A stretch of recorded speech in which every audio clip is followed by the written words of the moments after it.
पुढील बातमी देखील पुण्यातलीच आहे। तुम्ही ही बातमी पाहून म्हणाल ससूनमध्ये चाललंय तरी काय। होय, ससून पुन्हा एकदा चर्चेत आलं। ससूनमध्ये तब्बल 4.25 कोटींचा घोटाळा झाला। हा घोटाळा करणारे कोण आहेत, कसा करण्यात आला हा घोटाळा, पाहूयात या रिपोर्टमध्ये। ससून हॉस्पिटलमध्ये आणखीन एक घोटाळा।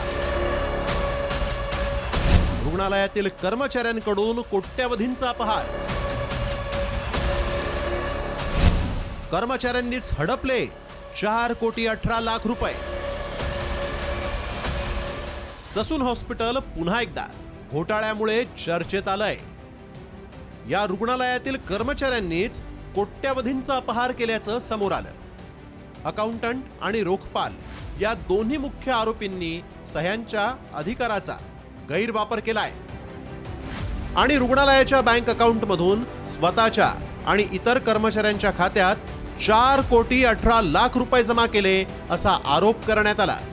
या घोटाळ्यात ससूनचे अकाउंटंट अनिल माने आणि रोखपाल सुलक्षणा चाबुकस्वार मुख्य आरोपी आहेत। सह्यांचा अधिकार वापरून ससूनच्या खात्यातील पैसे बेकायदेशीरपणे स्वतःच्या खात्यात पाठवले।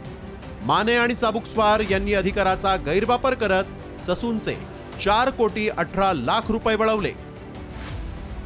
या प्रकरणी 23 आरोपींच्या विरोधात गुन्हा दाखल करण्यात आलाय। मात्र या घोटाळ्याबाबत अधीक्षकांना माहिती नसल्याचं ससूनच्या डीननी म्हटलंय। जे कर्मचारी यामध्ये इन्व्हॉल्व आहेत त्यांना निलंबित केले आहे व बर्न गार्डन पोलीस स्टेशनमध्ये FRI दाखल केला आहे। पुढील तपास पोलीस करत आहे। तर ससूनमधील भ्रष्टाचाराच्या विरोधात सामाजिक कार्यकर्ते दादा गायकवाड यांनी 10 दिवस उपोषण केलं होतं। तरीही डीनने अधीक्षकांवर कारवाई केली नाही असा आरोप त्यांनी केला। या जागेवरती आम्ही गेले 10 दिवस उपोषणाला बसलेलो होतो। त्याचं कारण असं होतं की या जागेवरती जे एकनाथ पवार असतील, डीन असेल, यल्लप्पा जाधव असतील आणि त्यांचे ते ससून हॉस्पिटलमधनं जे पेशंट गायब करत होते, या लोकांनी बेवारस पेशंटांना निर्जनस्थळी नेऊन टाकत होते।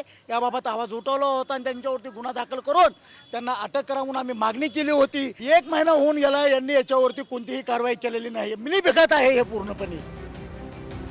त्यामुळे आता ससूनमध्ये घोटाळ्यात आणखीन कुणाचा हात आहे का? शिक्षकांना भ्रष्टाचार झाल्याचं माहिती नसल्याची कबुली एकनाथ पवार जे ससूनचे डीन आहेत त्यांनी दिली आहे। त्यामुळं ससूनमध्ये आंधळ दळतंय आणि कुत्रं पीठ खातंय अशीच अवस्था पाहायला मिळतीये। या कर्मचाऱ्यांना कुणी पाठीशी घालताय का?